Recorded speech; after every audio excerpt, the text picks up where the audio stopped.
Welcome to our channel. Today we how to configure Moz for your dropshipping SEO, full guide step by step clearly. Start by visiting the Moz website and signing up for an account if you don't already have one. Once you're logged in, navigate to the Moz Pro dashboard. In the dashboard, locate the Keyword Explorer tool. Enter keywords relevant to your dropshipping products into the search bar. Review the keyword suggestions provided, focusing on search volume and difficulty scores.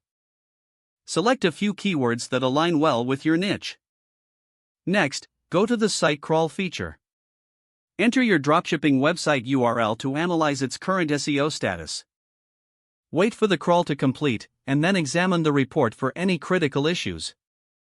Pay special attention to on-page SEO elements like title tags, meta descriptions, and image alt text. Make a list of suggested improvements based on the crawl report. Now, head over to the Backlink Analysis section. Enter competitor URLs to identify their backlinks. Analyze which backlinks are driving traffic to their sites. This information can help you develop your own backlink strategy.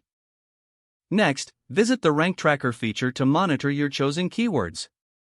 Add the keywords you've selected to track their performance over time. Regularly check the Rank Tracker to see where your pages stand in search results. Set up email alerts for significant changes in your keyword rankings.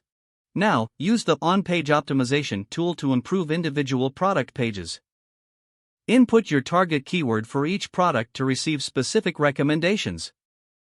Follow the guidance provided to enhance content and meta tags. As you make changes, keep your target audience in mind. Finally, review your SEO strategies periodically. Adjust your tactics based on performance metrics and evolving trends. With consistent effort and analysis, your dropshipping store's visibility will improve.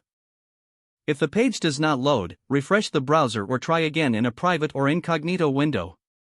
Make sure you are using the correct email address, then retype it carefully to avoid small typos. Don't forget to like this video and subscribe to our channel for more step-by-step tech guides.